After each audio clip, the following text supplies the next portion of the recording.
All right, good morning, everyone. Thanks so much for joining us. This is Kristen Nevedal, Director of the Cannabis Department for Mendocino County. We'll start in about 2 minutes. We're at 8:33 and we'll start promptly at 8:35. And thank you so much, Nina, for getting us going while I was wrapping up some stuff. I appreciate it. But we will begin our meeting in just a few moments.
All right.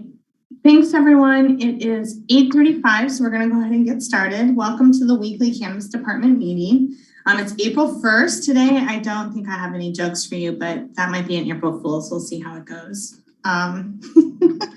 Let's see if I can make the screen work. There we go. On today's agenda, we already went through the settle-in period. I have a few updates, really limited, probably won't even take us to 8:45. And then between 8:45 and 9:45, we'll talk about the LEAP policy manual updates.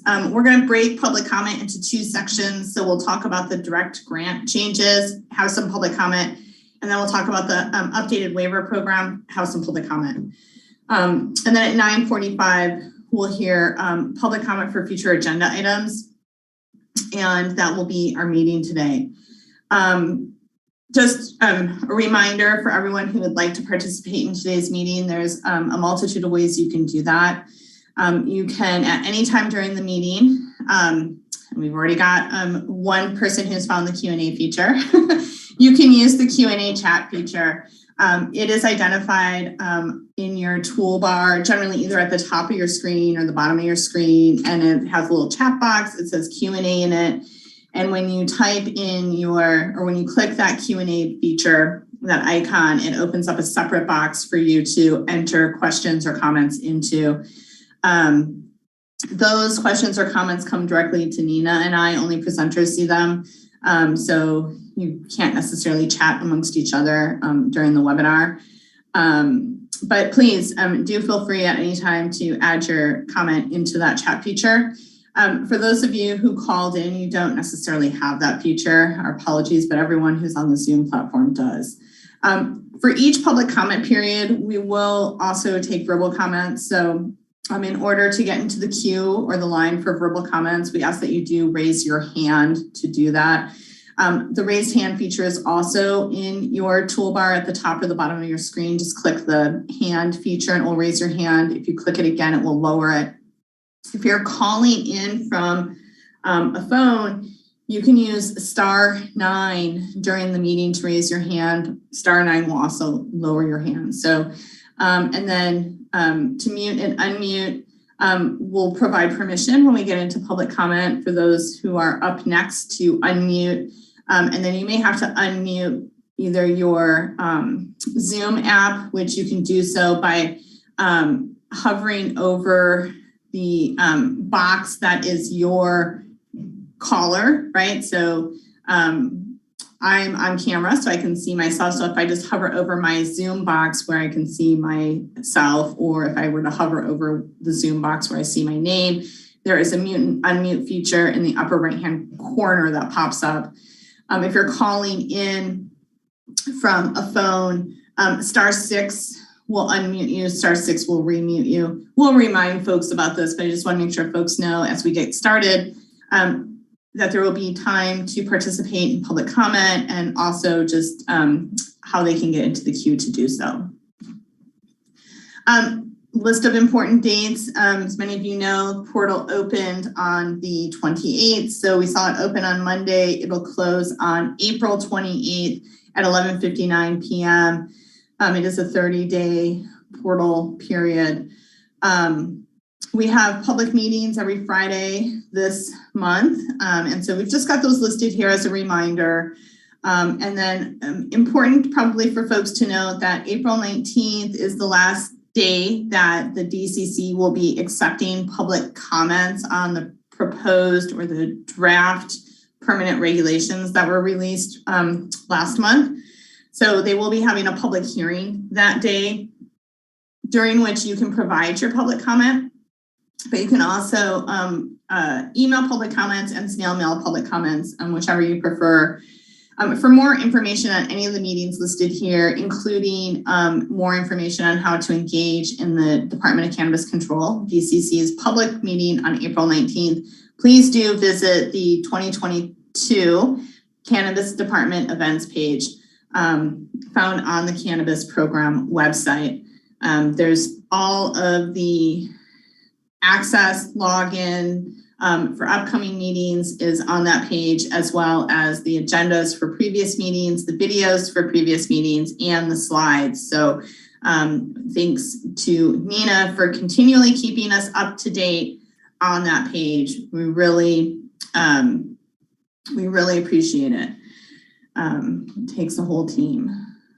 Department updates, LEAP manual updates should become will go into effect, so to speak, on April 5th. We'll be publishing the LEAP manual on April 5th. Originally, we had notified folks that that would be part of the April 5th board meeting. That board meeting is super packed, so we've been told to email the updated manual to the supervisors and then conduct a press release.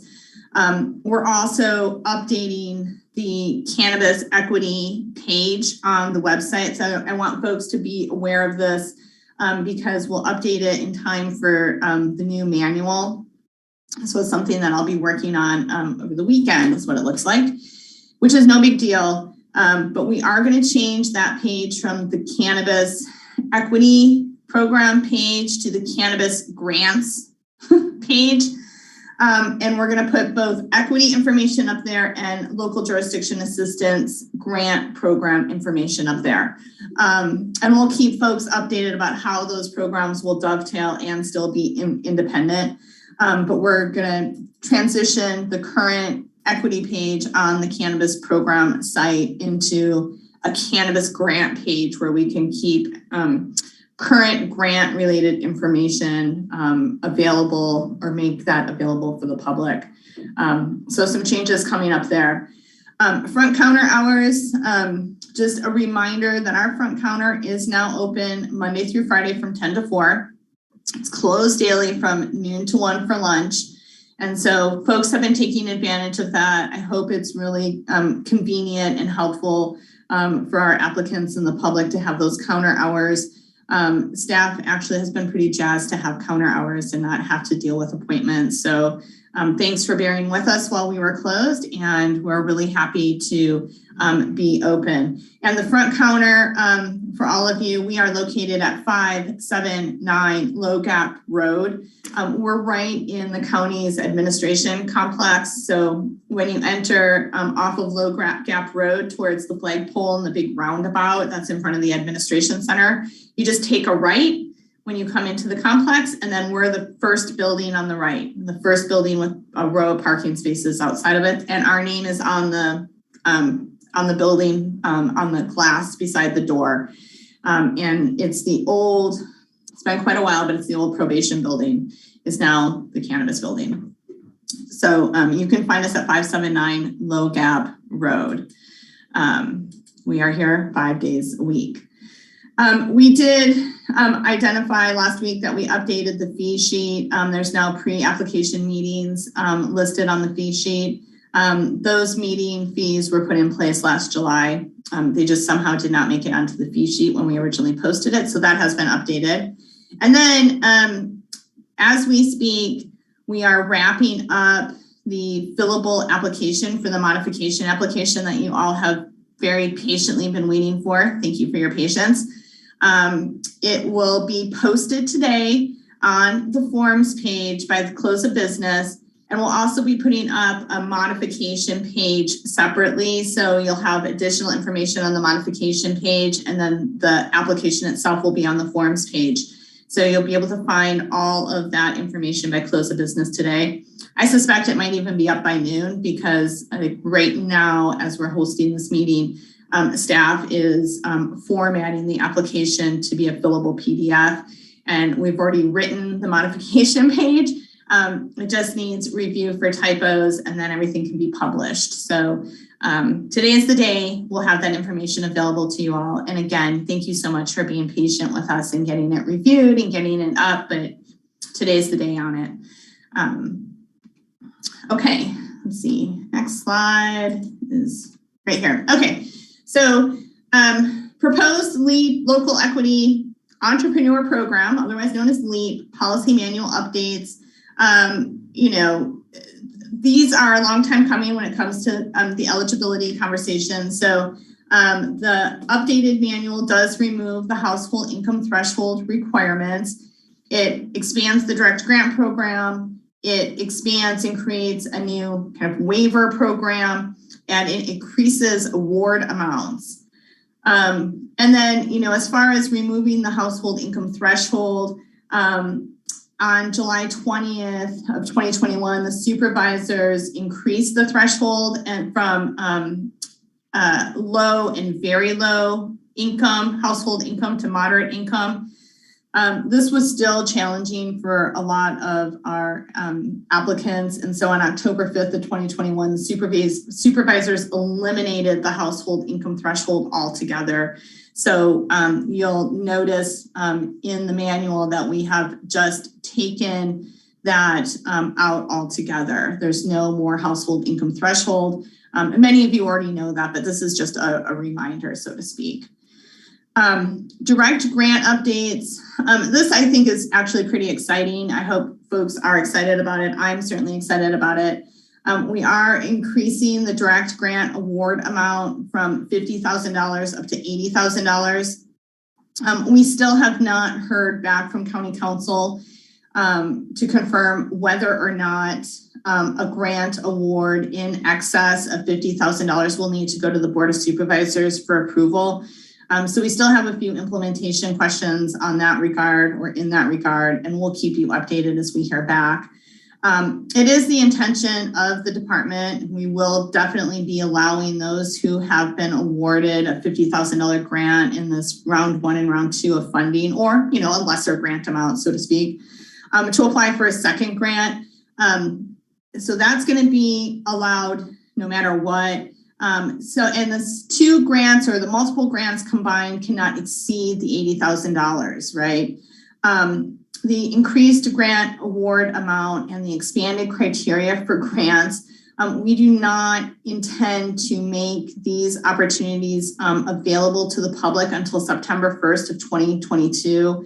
The reason for that is that we have a little over 100 grant applications in the review process. We have to spend down round 1 and round 2's funding by August, and we have a ton of concerns that if we have applicants that are currently in the queue morphing and changing and shifting not only the criteria of their grant, but the dollar amounts, that we aren't going to get these awards out in time to meet the August deadline.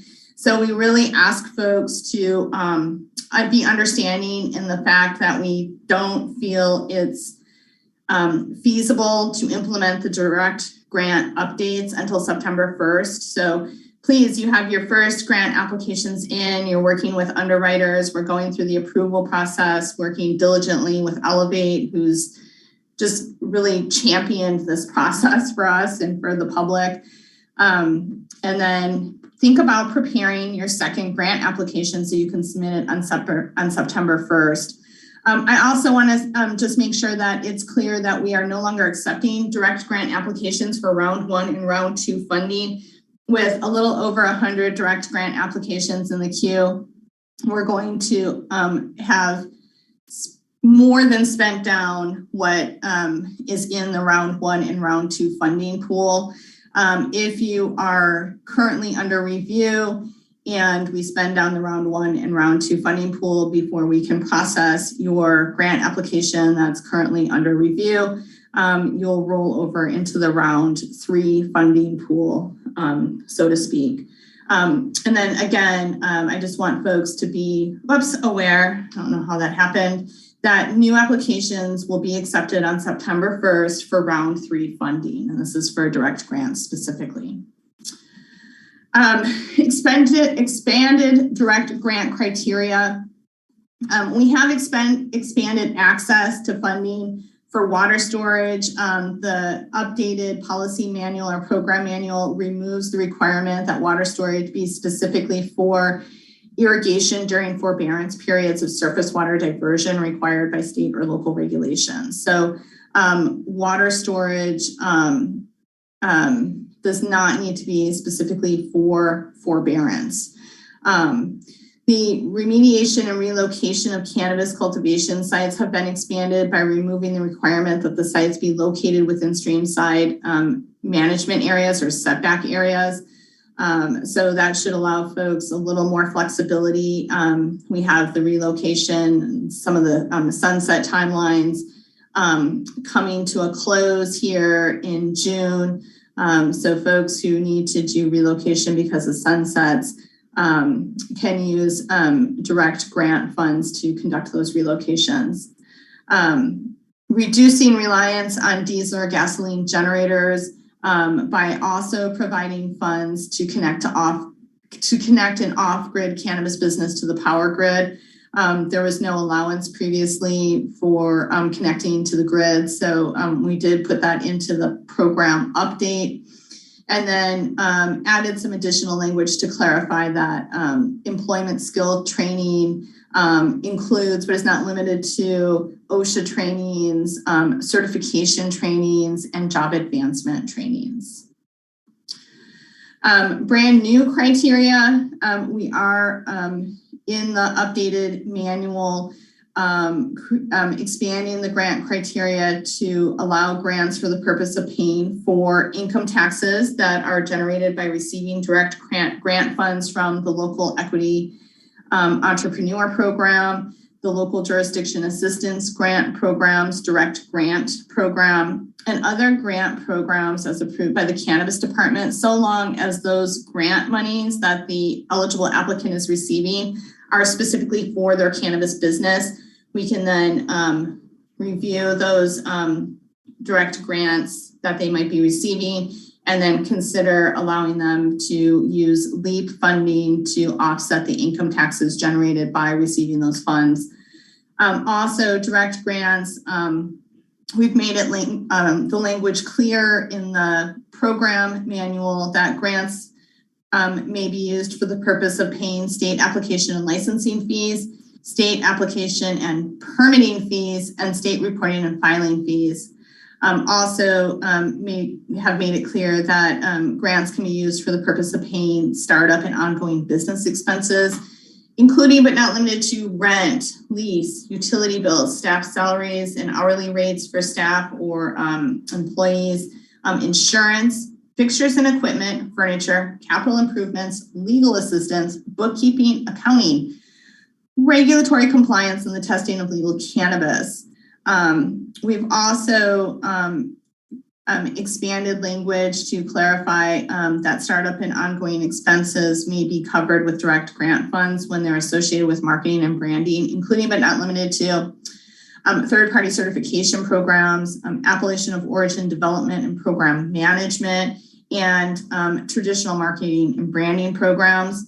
And the state has approved all of these new features, so we're excited to make them available to the public in September.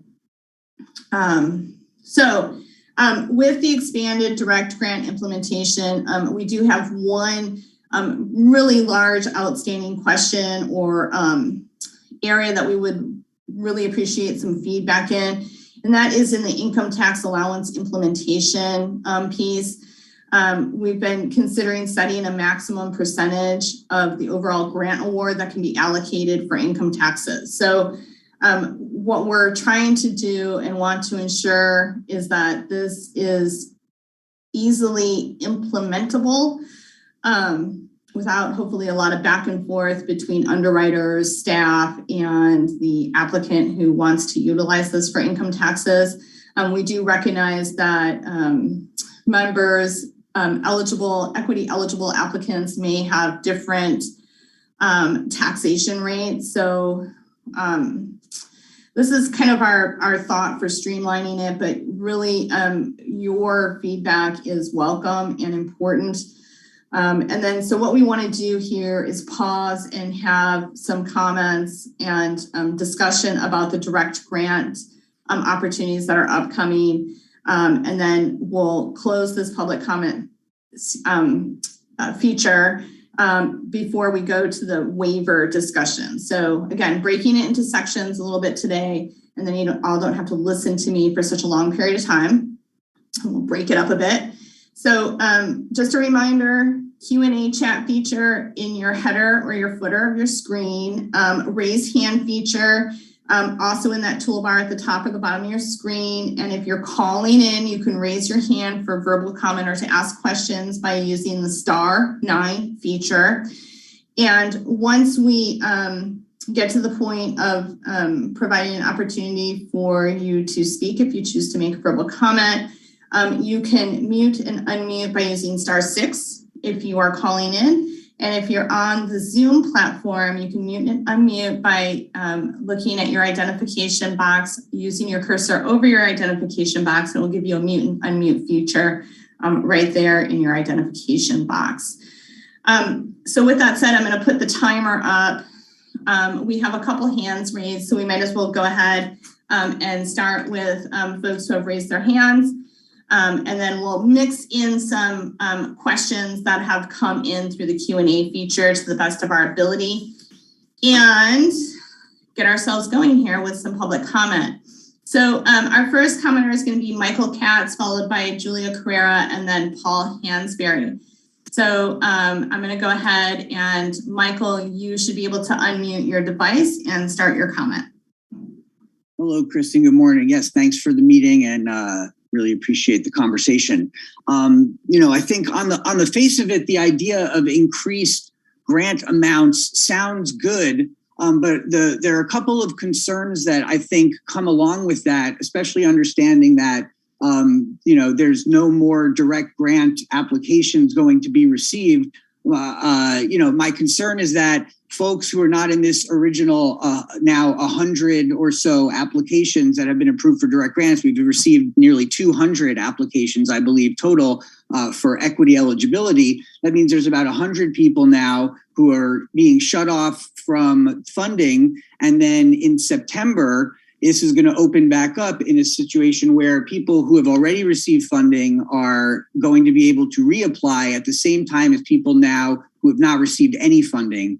And I'm wondering if that is really the best way to make the most benefit to the most amount of people in the community.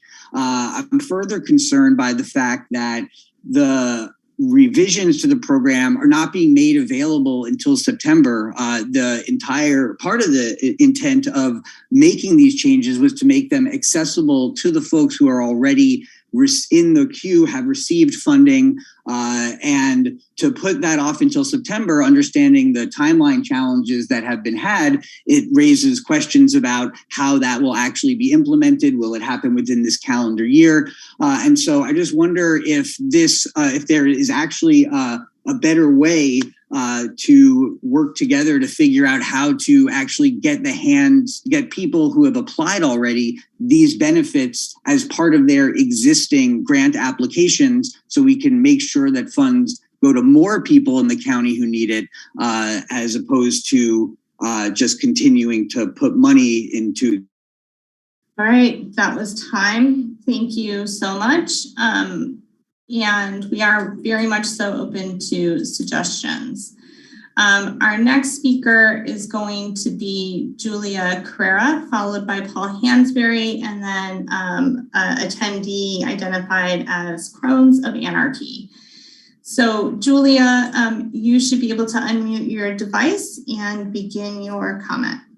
Thanks, Kristen. Boy, I accidentally hit my hand, so I'm going to give my time to everybody else. Thank you, and thanks for all the changes you're making. And I do think Michael Katz has a point. There are people that didn't get in the first row because they had to pay their taxes for the first rounds, and they really need the money. So it would be good to give people that haven't had a chance yet to have a chance for this grant income. Thank you. Thank you. So I would say that if folks applied and they haven't been awarded because their taxes were determined to be delinquent, so they essentially were deprioritized. If they've paid their delinquent taxes, they're in that pool of under review and they could move that grant agreement forward. So just an FYI there. So we'll go to Paul Hansberry and then Crones of Anarchy. And Paul, you should be able to unmute your device and go ahead and start your comment. Hi, yeah, thanks for the meeting. I think, first of all, Julia didn't mention it. She's a pioneer or a champion for creating a mission statement so that we know exactly the direction things are going to go. But that being said, can you clarify, please, for people that have already applied, and even if they've, received their funding, do they go to the back of the line for these new implementations, these new criterion? And so then they would have to wait, or do they have to wait until September in order to apply for these things if they're already in the queue or they've already been approved? So, and what's the process and the timeline? Is the all 100 going to be reviewed first? If you want to put a modification into your existing application for the direct grant, how does that work as far as the review process? I want to thank you again for considering all these things. We've been asking for these for a long time, and it's nice to know that someone's listening. Thank you. All right, thanks, Paul. I'm going to go ahead and try to respond to a couple of your questions before we go to the next caller. So give me just a minute here, Friends of Anarchy. We're still, to be honest with everyone, kind of sorting through it. I have, and as does the Elevate team, all of us share a lot of concern that the changing, morphing, shifting of what's in the agreements that we currently have under review is going to put a monkey wrench in the ability for us to process the agreements we have and really slow down the award process. And we just don't want to do that to anyone.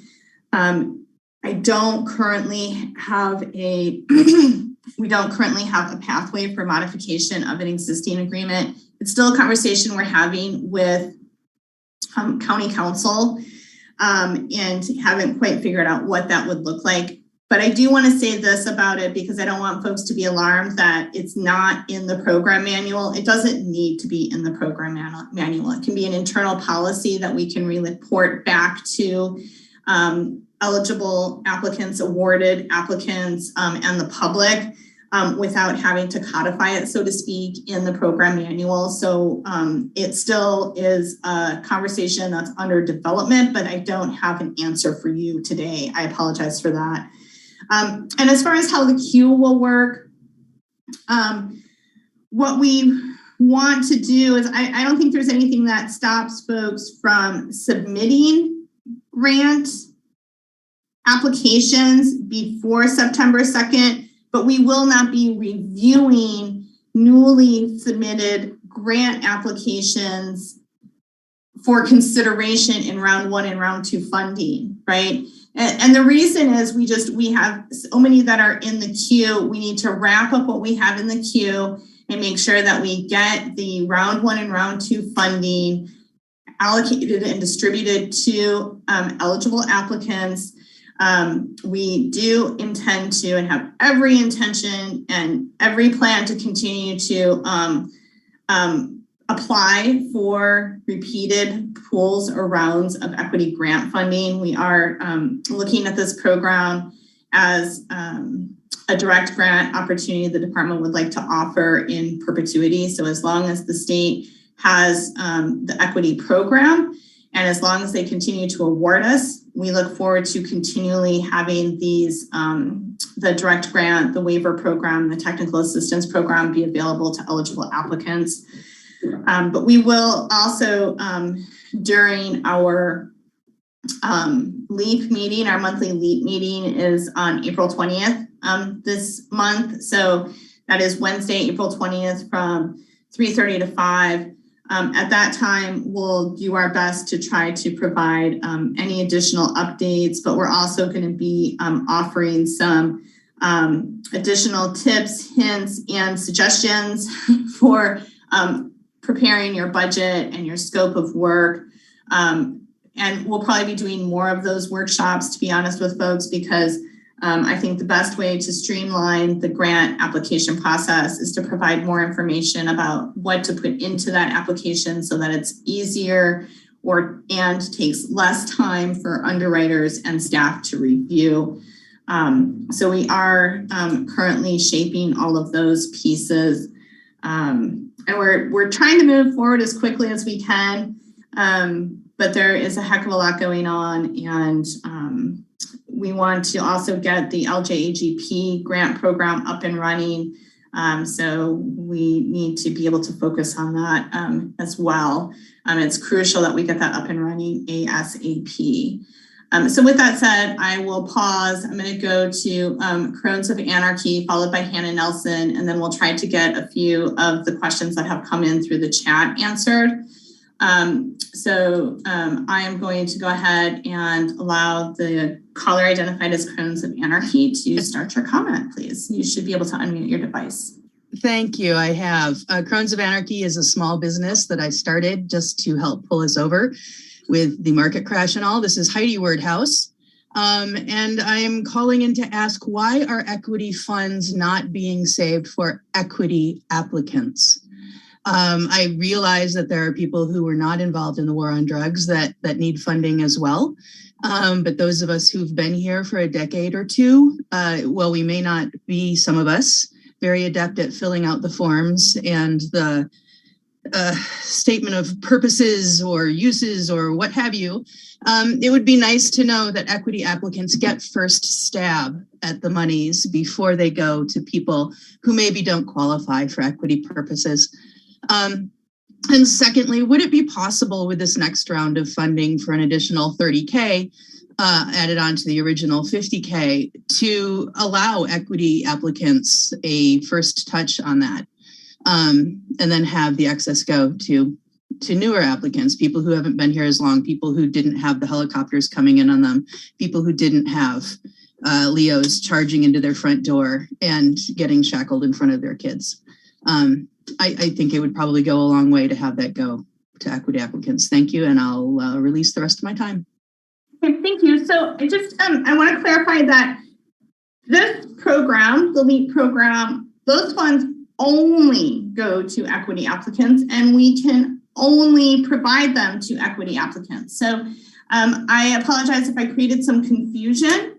The LEAP program specifically, all funding that the county receives from the state for the equity program, the local equity entrepreneur program, that money is mandated to only be spent by providing grants and programs to those who are equity eligible according to the assessment that the county did a few years ago. So what I mean by dovetailing LJAGP with the equity program and why we're putting all of it together on one website on the page or on the Cannabis program page is because there is a lot of overlap between the direct grant opportunities offered by LJAGP and LEAP.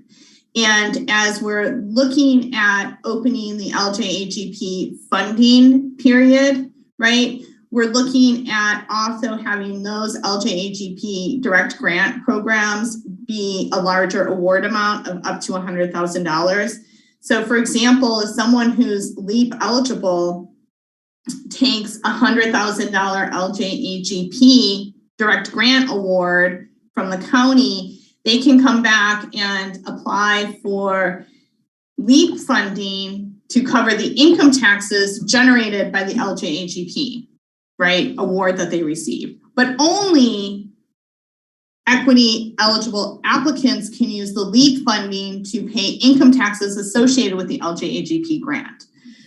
Additionally, I think we'll be able to create somewhat of a universal application, right, where folks can apply for grants and then let us know if they are equity eligible by providing us their certificate number.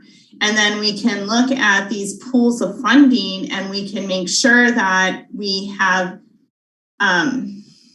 we are utilizing the direct grant pools of funding in a way that maximizes opportunity in the LEAP program for equity eligible applicants. This is what I mean by dovetailing. I do not mean, and I did not mean to insinuate, if I did, or create confusion. The LEAP program monies will never be available unless the state makes sweeping changes. The LEAP program monies will never be available for folks who are not equity eligible. So I just, I'm going to leave that there. We're going to go to Hannah Nelson next, and then I'll try to get through a couple of the questions that we have in our Q&A feature before we go on to the next part of our conversation, which is about the Waiver program. So Hannah, you should be able to unmute your device and start your comment. Thanks, Kristen. Two questions, and I apologize if you said this and I didn't quite understand it, but are you saying that the current pool of equity applicants who submitted even their initial eligibility form, but maybe have not yet made it through the process of submitting or finalizing their specific grant paperwork, are not able to take advantage of these program changes in the LEP, and that instead those changes are all going to be effective in the September round, which is only for new applications. And the subpart of that question is that those new applications may have to include anybody who's increasing from 50 to 80,000 in direct grants, for example. That's one question. And then the other question is, isn't it possible to do a simple contract modification to allow the existing grantees, people who have already signed contracts, to be able to amend their contract to include the benefit of the things that were meant to apply to everybody? And I think that's my questions. Thanks. Okay, thanks so much for that. I'll do my best to respond, and I can't respond fully because as far as simple contract modification, it really is a legal question. It's not a policy question for the department. So again, how, when, if, what the details are around modifying a grant agreement is still a conversation being had with county council. So I hear you. It's not a policy decision for the department. It's a conversation with council, and we haven't heard a conclusive result from council yet about how to best proceed, if to proceed, and what that might look like. So the current pool of direct grant applicants, Right now, we are processing, as I mentioned, over 100 grant agreements for equity eligible applicants. There's not enough funding in round one and round two at $50,000 a grant agreement to fund everyone who we currently have under review. So with that said, we have determined that the best path forward is to complete the reviews of who we have in-house, so to speak, so that we can fund them out of round one and round two, and then look towards round three funding. It is not easy to have grant agreements that are approved and or in the process of underwriting have changes made to them. So we do anticipate that the grant changes, the additional criteria, expanded criteria, the additional dollar amounts will be available to everyone.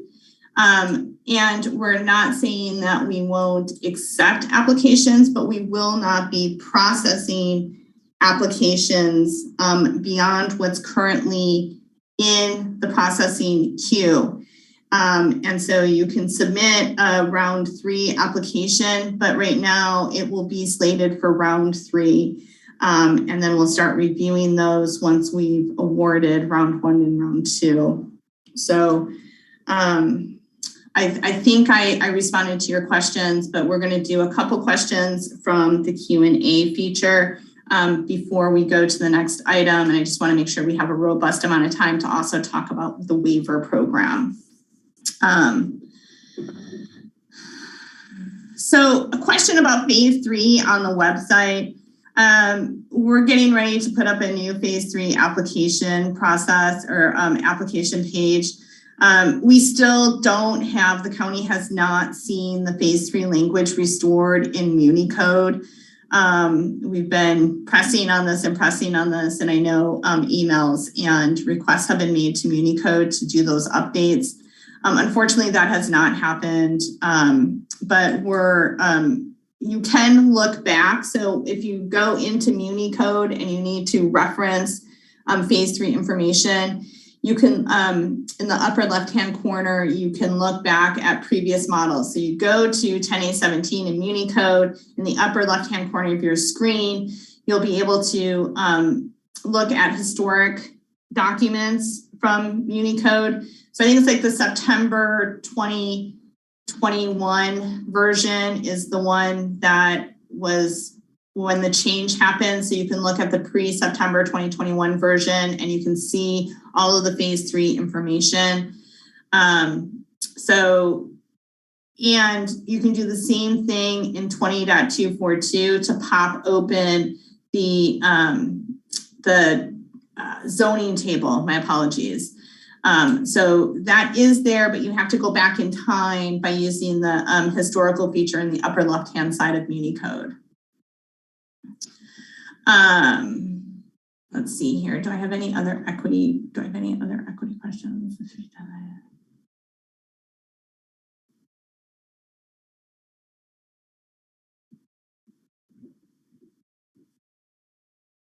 Okay.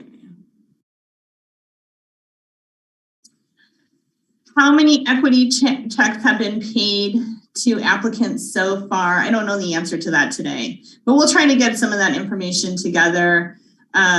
We are revamping a lot of our tracking policies and procedures and trying to delegate staff to take on some different aspects of the program. How many grant applications have been approved? I think we're around 30 grant applications that have been approved at this time. We're definitely reviewing multiple times a week. We've moved our calls from 1 hour to 2 hours, and adding weekly calls to try to get through the review and approval process so that folks can get their money awarded.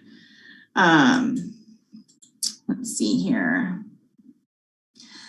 Front counter service does not include planner of the day because I have 2 planners, one of which who works remotely. So I cannot pull my other planner off of reviewing applications, or our other planner, the department's other planner, off of reviewing applications and put them at the front counter.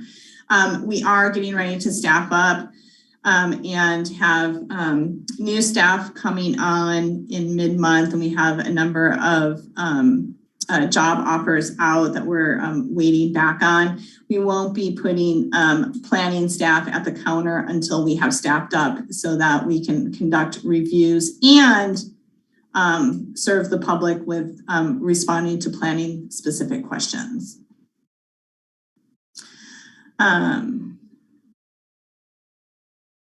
Let's see here.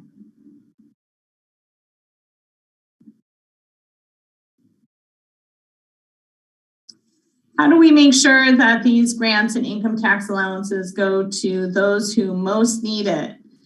By removing the income limits, the household income thresholds, does this program now serve mostly those who can best afford consultants and legal advisors and experts rather than those who need those grant funds the most?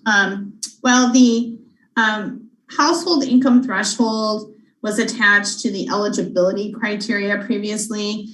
And what we found was that folks were having a hard time being determined eligible for this program. This program, the equity program developed by the state, is not, does not have a requirement to consider household income threshold.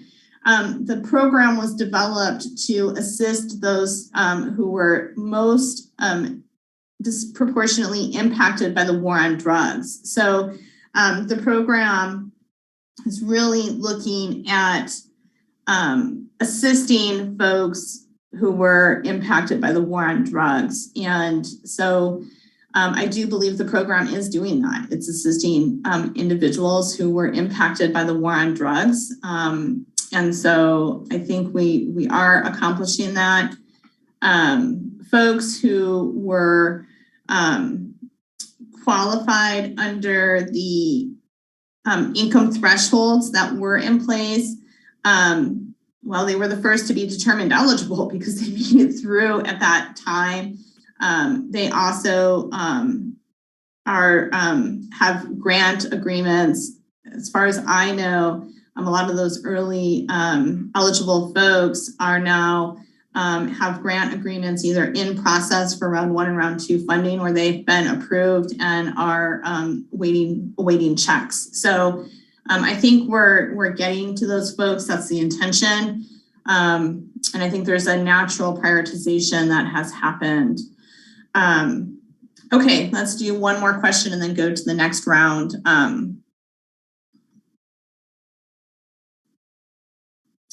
Is payroll currently an allowable grant expense? I was under the impression that it was. Yes, I would say that it is. We put it into the direct grant manual just for clarification's sakes. There's a lot of things that were kind of theoretically allowed. We added additional language to the manual to make sure that it was expressly allowed, so there weren't questions in case, new staff comes in or whatever that might look like. We wanted to make sure that it was very clear that all of these things, such as payroll, is allowed under the startup and ongoing expenses. Unfortunately, the income taxes are a little new. They were not previously allowed. We spent a lot of time working with the state to figure out what that might look like. So they are kind of a brand new implementation feature that we need some more time to focus on implementation, hence not having that be available until September. So with that said, I think we need to move on to some conversation about the fee program. The other piece of kind of parsing all the the direct grant components is that the waiver program is going to really, I think, keep us busy in April, especially April into May. I think it might be a lot of staff hours and a lot of review. And I'm hoping that it is a lot of staff hours and a lot of review, so to speak, so that we can really serve the community with the new waiver program. We're planning on implementing this immediately. So the waiver program will include waivers for fees for cannabis related permits issued by a county agency, including but not limited to the Cannabis Department, Building and Planning Services, Environmental Health, and yes, Department of Agriculture. However, the only fees that we can really cover under the waiver program for Department of Agriculture are scale certifications.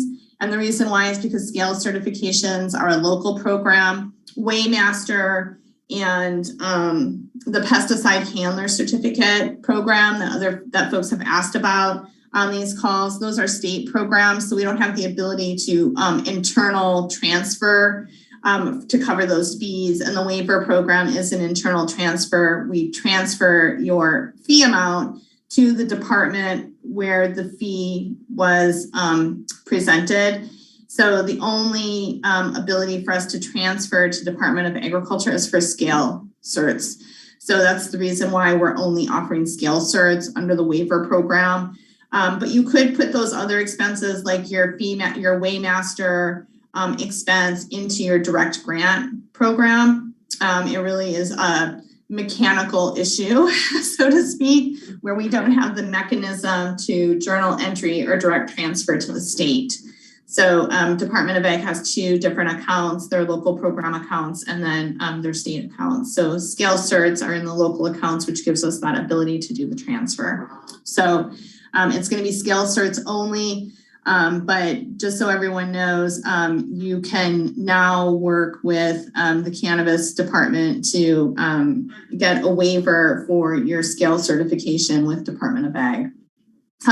We're also implementing the waiver program immediately because on April 14th, that's 2 weeks away from today, the Treasurer Tax Collector's Office will be sending out true-up notices. And we've been working with the Treasurer Tax Collector's Office because we'll be offering waivers to equity eligible individuals for local cannabis business taxes. So anyone who has an eligibility number, right, has been certified eligible, will be able to use the waiver program to pay the true up amount of the that is sent to you on the 14th. And the waivers for cannabis business taxes include quarterly filings as well. So if you're paying your true up amount from 2021 and then you're doing 2022 quarterly filings, you can also use the waiver program to cover not only the true up from last year, but quarterly filings going forward in 2022. In order to do that, that will be a program that you'll want to walk in, I believe, with your true up notice, and then we can process it at the front desk here, 579 Low Gap. And then what will happen is we'll process it at the desk here. We'll do the journal entry over to the Treasurer Tax Collector's Office. The Treasurer Tax Collector will send the payee, right? So the individual or the entity subject to the taxes, they'll send them an email receipt confirming that they've had those taxes paid through the waiver program. So this is all important for us, and I think for those who are eligible to stand up immediately so that we can assist with paying those taxes for folks as we're moving into true up season, so to speak. We have increased the award amount. So as of our publication of these materials on the 5th, the award amounts for the waiver program will be increased from $7,000 to $15,000. So folks can still use the waiver program for taxes in addition to fees that they might choose to use the waiver program for. Again, we aren't postponing the implementation of the waiver program. And so we're looking forward to offering this program as of, frankly, Tuesday when we publish the website. We get a press release out, and the supervisors have received the updated manual. With that said, I think we should go to public comment about the waiver program, please. Updated waiver program will be effective immediately as of April 5th. Waivers will be awarded at the time that the fee or the tax is due. We'll have some conversation for sure during the 20th meeting about how to best utilize the waiver forms. I don't have a form ready for Department of Ag, but we do have planning and building waiver forms, and we do have Department of the Cannabis Department waiver forms, and we'll have those up on the website on the forms and resources page by the close of business today as well. So with that said, I encourage folks to raise their hands if they'd like to participate in public comment and provide verbal public comment. The Q&A chat feature is also open, and we will have some time for public comment and to try to get through some of the questions that are in the Q&A feature. If you'd like to raise your hand, you can find the hand raise icon in your toolbar at the top or the bottom of your screen. And if you're calling in, just a reminder that you can call in and you can use the *9 feature on your phone to raise your hand or to lower your hand, and *6 if you're on a phone will mute or unmute you. We have a couple folks that have raised their hand to participate in this section of a segment of public comment. We'll first go to Michael Katz, followed by Paul Hansberry. So Michael, you should be able to unmute your device and leave your comment. Hi, thank you for this. Yeah, I guess my question is, understanding the comments made earlier about how there aren't enough funds available for the folks who have already applied, I'm wondering what the thinking is in increasing the fee waiver amounts. And one thing I'm realizing is this conversation's happening that, there's no delay in this component, which is obviously great for the applicants, but it also is a really quick way to put more equity funds into the county versus into the hands of the community and the people who are really struggling. And I understand that there's a large county deficit at the moment, but I really would hope that instead of saying that, we don't know how many checks have been given out to equity applicants at this time, understanding that there were only 2 that folks were aware of as recently as a couple of weeks ago, we'd like to see some effort towards getting money in the hands of people who have suffered. We'd like to see these programs faster, be made more accessible more quickly. These new revisions be made to existing operators. We were told by county council that contract amendments are possible. The county does them all the time. It has a standard for them. So I'm just wondering why so much effort there's not enough effort being put into getting money into people's hands, but here we have a program that's going to streamline money going right to the county. I was wondering if you could address that. Yeah, I'll address that gladly. I do take some offense on behalf of the department and the staff and the Elevate team that there's this assumption that there's not enough effort being put in. So I can't express how much time, energy, and effort staff and the Elevate team is putting into getting direct grant funds out the door. And updating and fine-tuning this program to make it more accessible, more available, and more meaningful for those who are eligible for it. So I disagree wholeheartedly that there's not enough effort going in. And I think the reason why, I want to just state very clearly, the reason why we can move in different timelines and trajectories for the waiver program versus the direct grant program is because those are 2 separate funding pools. So when we receive direct grant funds or funds from the state, they get kind of put into different buckets. So the monies that are available to be awarded to direct grants are separate from the monies that the county has made available for the waivers. We have not spent down a very significant portion of the waiver pool. And so this will help us ensure that that waiver pool gets spent down before we hit the August deadline. So I'm going to leave that there, and I'm going to go ahead. We'll go to Paul Hansberry next, and then we'll look at some questions that are in the Q&A feature. So Paul, you have unmuted your device, and please feel free to begin your comment. Hi, thank you. I just wanted to clarify a couple of things, make sure that I'm clear on them. The fee waiver is going into effect immediately, but the tax allowances has to wait until September for a modification to your direct grant. And the tax allowances is for the direct grant is what I think I heard you say. So it wouldn't be allowable immediately. We would have to wait until September to include the tax allowance on our modification to our direct grant. I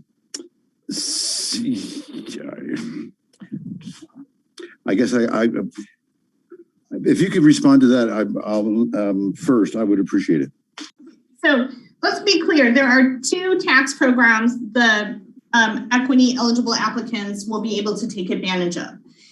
If you would like to receive funding to help offset income taxes that were generated due to receiving grant funds, those monies or that request would have to be part of the direct grant application. Okay, so income taxes are in the direct grant program. They do not go into effect until September 1st.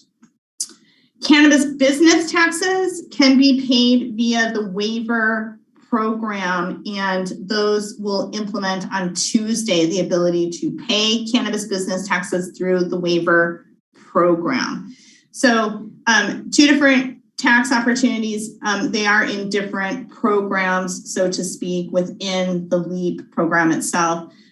Paul, you can go ahead and unmute and use the rest of your time if you'd like.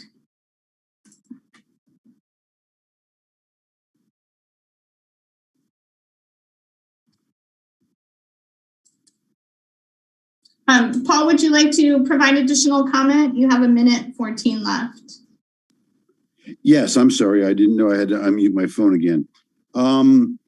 So the renewal fees, the license renewal fees, I had mine done in September, but would I be also allowed, I know there's 12 months, but I would be allowed to apply for those license renewal fees as well for 2022, even though they were awarded for 2021 as well.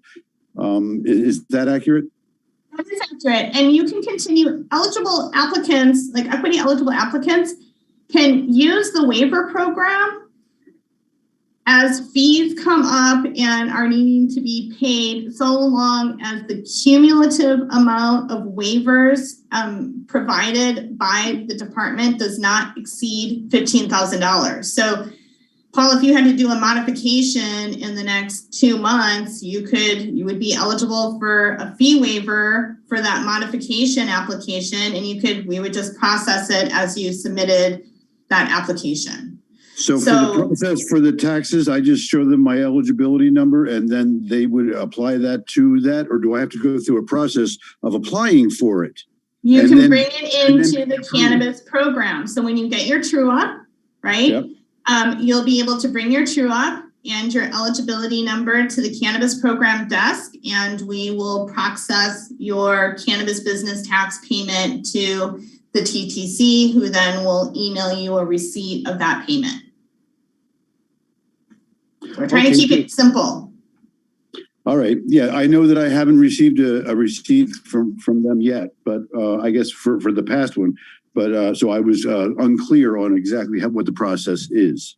Yeah, true ups will go out on April 14th. And as we're updating the website for cannabis grant programs, we'll provide some information on there so that it's easy for folks to know how to proceed. But we are in this, we're amidst of significant streamlining of the waiver program. So it's not going to be a big application process. It's going to be a form that you fill out that then lets us process the fee that you need paid within a few days, hopefully, of us receiving that form or at the counter. So that's what we're working on. Paul, you have a couple of seconds left. Do you have any additional comments before we go to the Q&A feature? No. Do we have to make an appointment to come into the cannabis program since the window isn't open yet? The window is open. So counter hours have been open for a few weeks now, and they're posted on our website. But just a reminder, Monday through Friday, we have counter hours open from 10 to 4, and we close daily for an hour at noon so our staff can take a lunch break. So I thought you said the window wasn't going to be open until you staffed up. Window is open, but what I don't have is planners available. I don't have a planner of the day to come answer planning related questions. So the counter is best used right now for the payment of fees, the issuance of permits, we'll use it for managing cannabis business taxes, et cetera. But I just don't have enough planning staff to have a planner of the day assigned to answer planning related questions. Planning related questions should still be emailed to cannabisprogram@mendocinocounty.org. Okay, thank you very much. Yeah, you are welcome. Let's see if we can go to some of the questions that are in the Q&A feature since we don't have any more hands raised.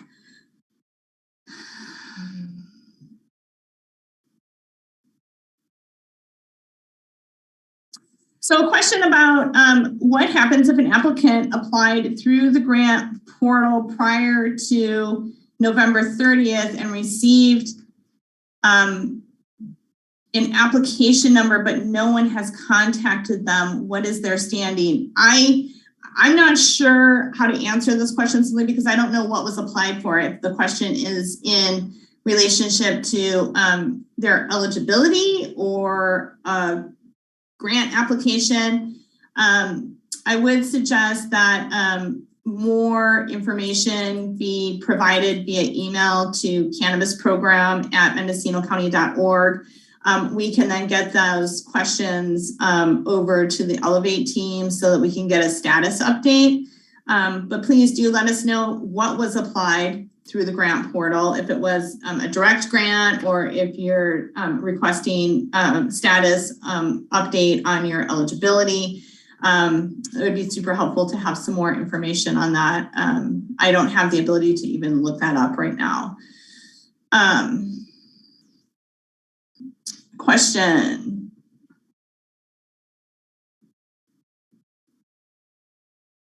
Let's see here.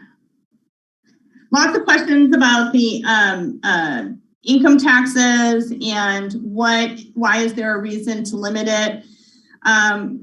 I'm not sure there is, but we do have some concerns that it could be incredibly hard to manage estimates coming in. So we think the income tax rate is going to be 30%, or we think it's going to be 20%, or we think it's going to be whatever it is. How do we verify that?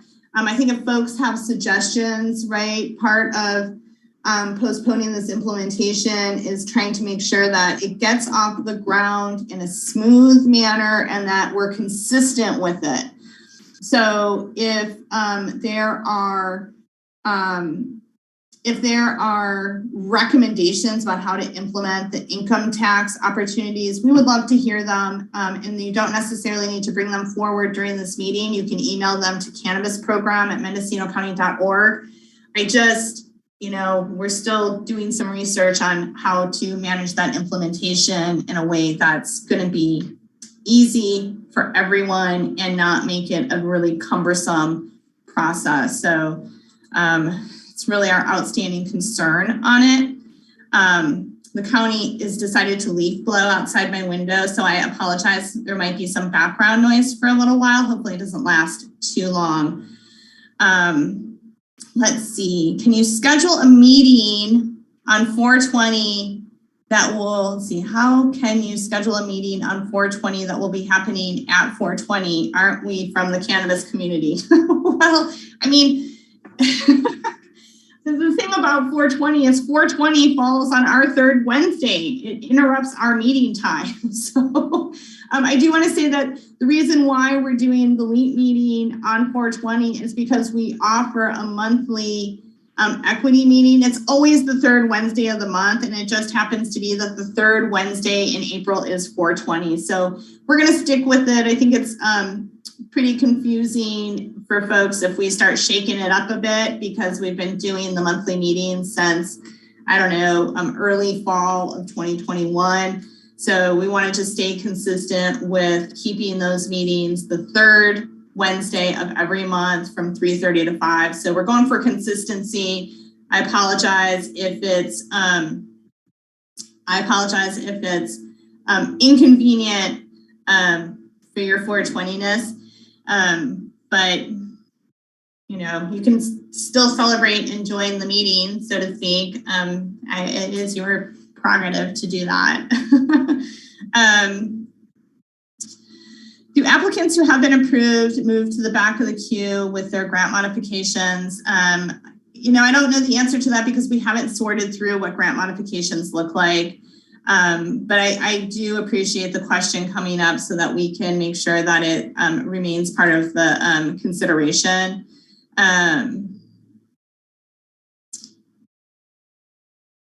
Yeah, how can applicants apply for the Mendocino County Equity Grant Program if their interaction with the war on drugs occurred in another county? And frankly, I don't think they can.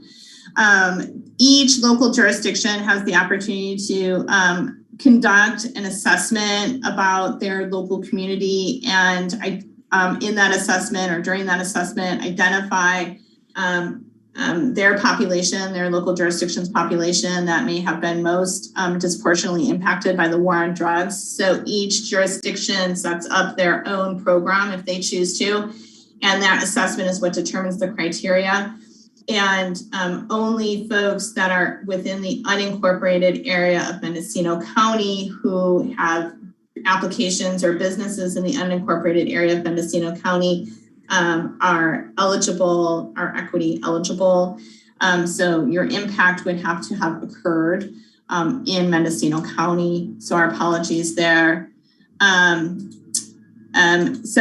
LJAGP funds will not be able to be used to cover income taxes, which is why we put the income tax opportunity in the LEAP program. So LJAGP funds are really narrowly scoped by the state. So they're really specific to assisting folks transition from that provisional license into the annual license.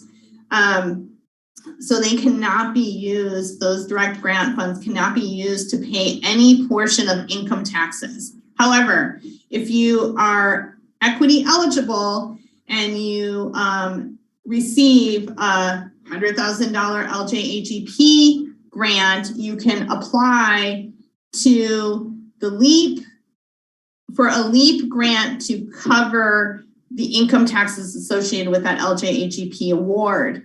So this is, you know, one of the ways that these programs dovetail and how we can help assist equity eligible applicants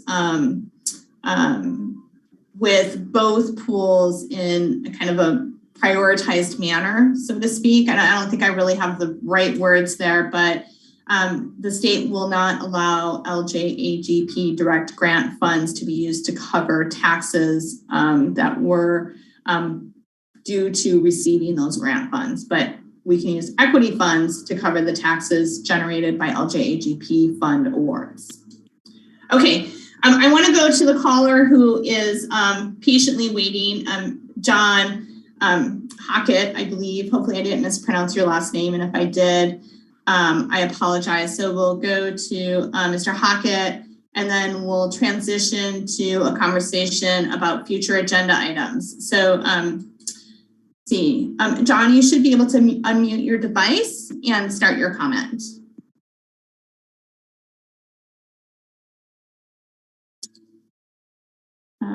So John Hockett, you should be, we gave you permission to talk. So you should be able to unmute your device. If you're on a phone, you can unmute your phone by pressing *6. And if you're on the Zoom platform, you should be able to unmute your Zoom app by hovering over your name. You'll see a mute, unmute, blue mute or unmute bar come up in the upper right-hand side of your screen. Okay, perhaps we have an accidental hand raised, so we're just going to go ahead and move on. And then let's see here. Let me do this.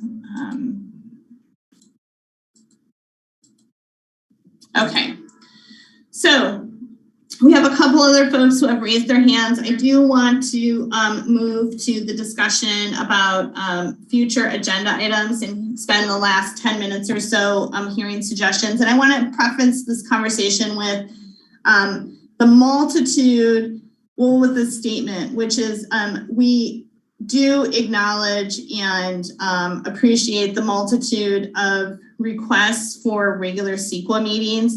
I did have some conversation with staff this week about if we can dedicate or how we might serve the public the best by dedicating a monthly, one of our Friday meetings once a month, I guess is how I should say it, to discussions around CEQA. So we are preparing to do that. I don't know when we'll start that. We're thinking that probably one of the best things to do is start going through the checklist with folks and the CDFA project description and really kind of breaking that down in a monthly CEQA discussion.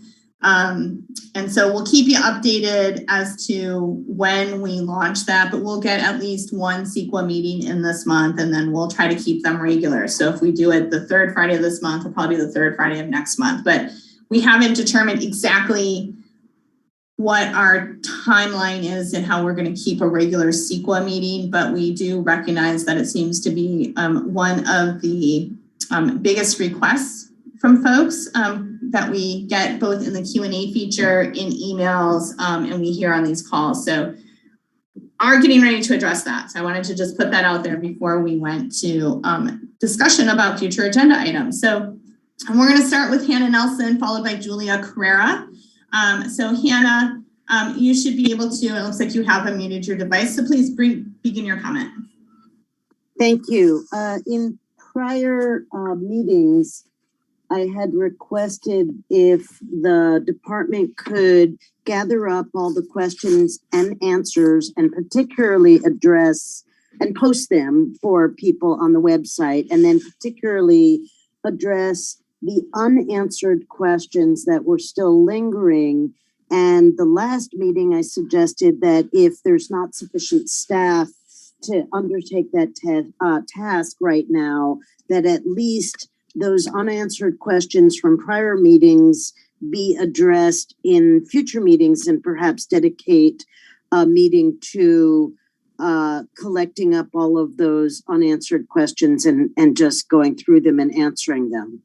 So that's a particular request. And then again, I think that you mentioned earlier in this meeting that there will be information on modifications, but a specific topic for a meeting on modifications will be helpful. Thanks. Great, thank you, Hannah. And I do want to say, like, we considered posting all of the questions from the meetings, but not every question that we received or comment that comes into our panelists is appropriate for posting. So sometimes stuff just should not be posted. But I do think we can have a meeting where we go through the most frequently asked questions and we gather them up and we respond to them. But it's just, we're not in a, it wouldn't be appropriate for us to just post the kind of like the raw information that comes in through the Q&A feature. So that's unfortunate, but, and I would love to get to writing them out, staffing issue, as you mentioned. So without further ado, let's go ahead and go to Julia Carrera, who also has her hand raised.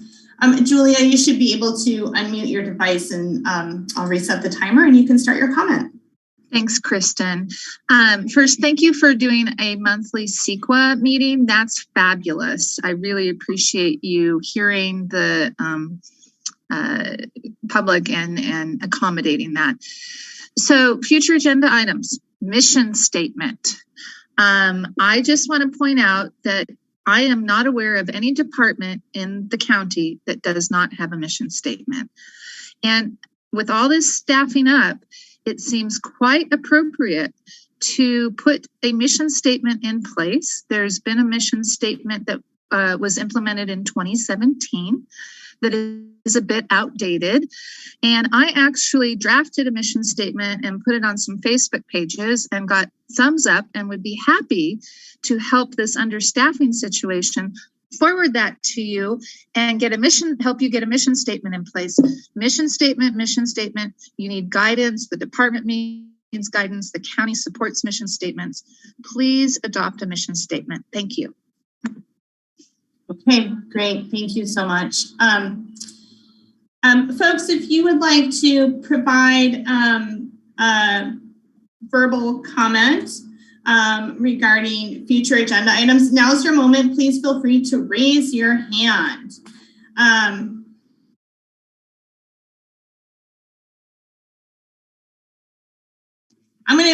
looking at, I'm sorry, I'm squinting into the camera.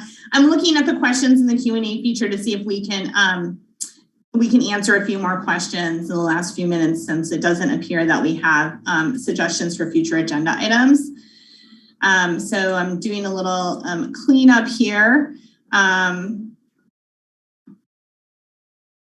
This meeting is not instead of the monthly local equity entrepreneur program meeting. We're still doing those, but because we are getting ready to make these changes to the program and publish, put out a press release about the changes to the program manual, we wanted to make sure that we're having conversation with members of the public, stakeholders, applicants, before we put those materials forward. Hence, using a Friday meeting to have this discussion instead of waiting till 4/20, which would be after we published the updated manual. So again, we will still be having our local equity entrepreneur program meeting on April 20th, which is a Wednesday. It will be held from 3:30 to 5, and that's the third Wednesday of every month.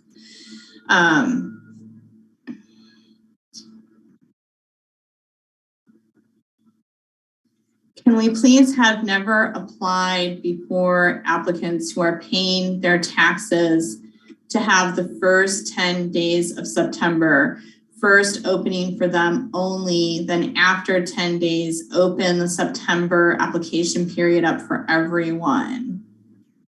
I've never applied before. Okay, so there are many people who needed to catch up on their taxes because they had losses and didn't grow. So yeah, I know it's, so let's just, we'll consider that, don't get me wrong, but I want to say a few things about delinquent taxes. So if you have delinquent cannabis taxes, it's not that that makes you ineligible for a direct grant, it deprioritizes you. So when we receive eligibility certificates from the Elevate Impact team, what we do here in the office is we then contact the Treasurer Tax Collector's Office to see who on that eligibility list, right, who's been certified, what their tax status is. And it's pretty remarkable. The vast majority of those persons who have been determined to be eligible are also current on their taxes. We've had a few folks that have been impacted, and the most part, folks who were delinquent caught up and then received their grant funding. So, but we can look at what timelines look like for September. I'm not able to fully digest that and think about that.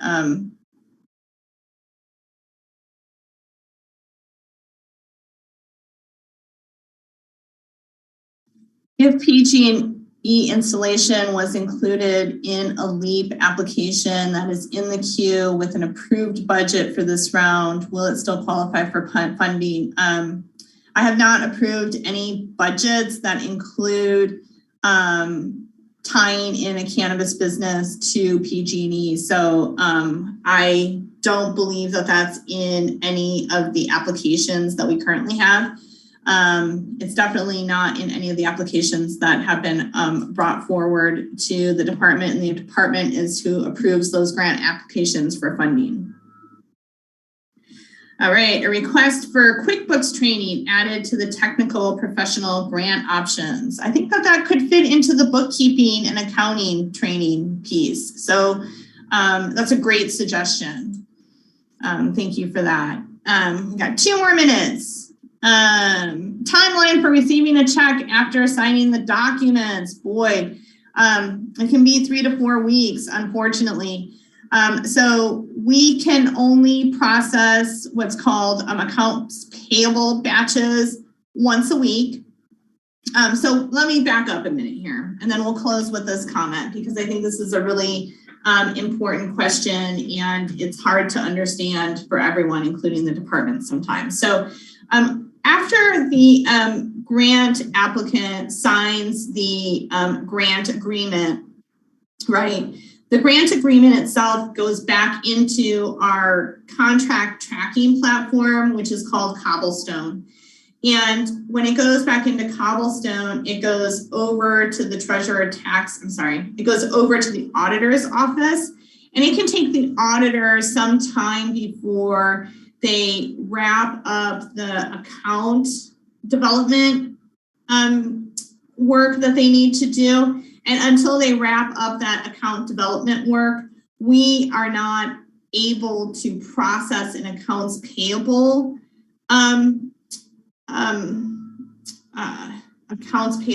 item for your award check. So if you sign, say, on a Monday, and we don't hear back from the auditor for a week or 2, we can't make the request for that check to be processed until we hear back from the auditor that the account is fully set up and ready for us to process the accounts payable, which then is the mechanism that requests that the auditor draft the check and send it off to the applicant. So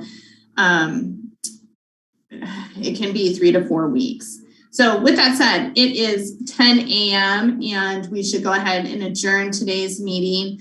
Thank you all for joining us. We really do appreciate it. We've had really quite stellar attendance, and I'm glad folks are finding these helpful and still participating in our weekly meetings. And we will get the slides from today and the video up just as soon as possible. The video usually is not made available on YouTube for several days. So it'll probably be early next week before the video gets put up. And I do want folks to be aware that there's a closed caption feature on all of the videos. So when YouTube goes ahead and posts that video, and then we put the link onto our events page, there is a closed caption feature available on all of those videos. All right, so let's go ahead and adjourn, and I hope you all have a fabulous weekend, and we will talk to you next week.